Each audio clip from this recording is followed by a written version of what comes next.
ভিডিঅ'টো আছিল কালিৰ আৰু পুৰা বিলেট চিলেট লৈ কিনি ওলাই আহিছোঁ মানে ইম্পৰ্টেণ্ট এটা কাম কৰিবলৈ গৈ আছিলোঁ কি কাম কৰিছোঁ চাই থাকক আৰু মানে তাৰপিছত ভাবিলোঁ গোটেই এজোপা টাপতে মানে চাৰ্জাৰখনত অকল দুজোপা টাপ আছে আৰু দুজোপা টাপতে মানে ফুলো আছে এলোভেৰা আছে গছ পুলি আছে মানে যি খাই কিনি মানে গছজোপা লাগে বুলি ভাবে বা গুটিটো পচাম বুলি ভাবে এই দুৱাৰমুখত থকা টাপটোতে পচাই দিব আৰু সিহঁতি আকৌ মানে হেৰি নকৰেগৈ বেলেগত ৰুই মেলি ডাঙৰ নকৰেগৈ আকৌ তাতে ডাঙৰ হৈ যায় মই ভাবিলোঁ মই কামটো কৰি দিওঁ তাৰপিছত আকৌ ভঁৰালটো বনাই আছিলোঁ অকণমান ভঁৰালটো হৈছে নাই চাবলৈ গ'লোঁ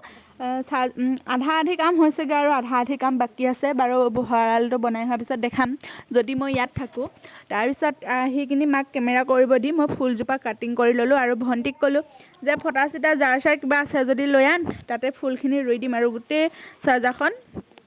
ফুল কৰি দিম তেতিয়া ভাল লাগিব তাৰপিছত গ'লোঁ পথাৰলৈ ফুল চুল কাটিং কৰি পথাৰত খালোঁ ৰবাব টেঙা আৰু ফাৰ্ষ্ট টাইম আজি পথাৰৰ ৰবাব টেঙা খালোঁ মানে ৰবাব টেঙা মানে টেঙা খোৱাই নাছিলোঁ পথাৰত এইবাৰ ফাৰ্ষ্ট টাইম খালোঁ আৰু ফাৰ্ষ্ট টাইম খোৱা মজাটোৱে বেলেগ আৰু দেখি কিনি লোভ লাগিছে নাই কমেণ্ট কৰি জনাবচোন এইপিনে মা মুখৰ ৰিয়েকশ্যন চাওকচোন বাৰু ভাল লাগিছে যদি আৰু লোভ লাগিছে যদি লাইক কমেণ্ট শ্বেয়াৰ কৰি দিব দেই বাই।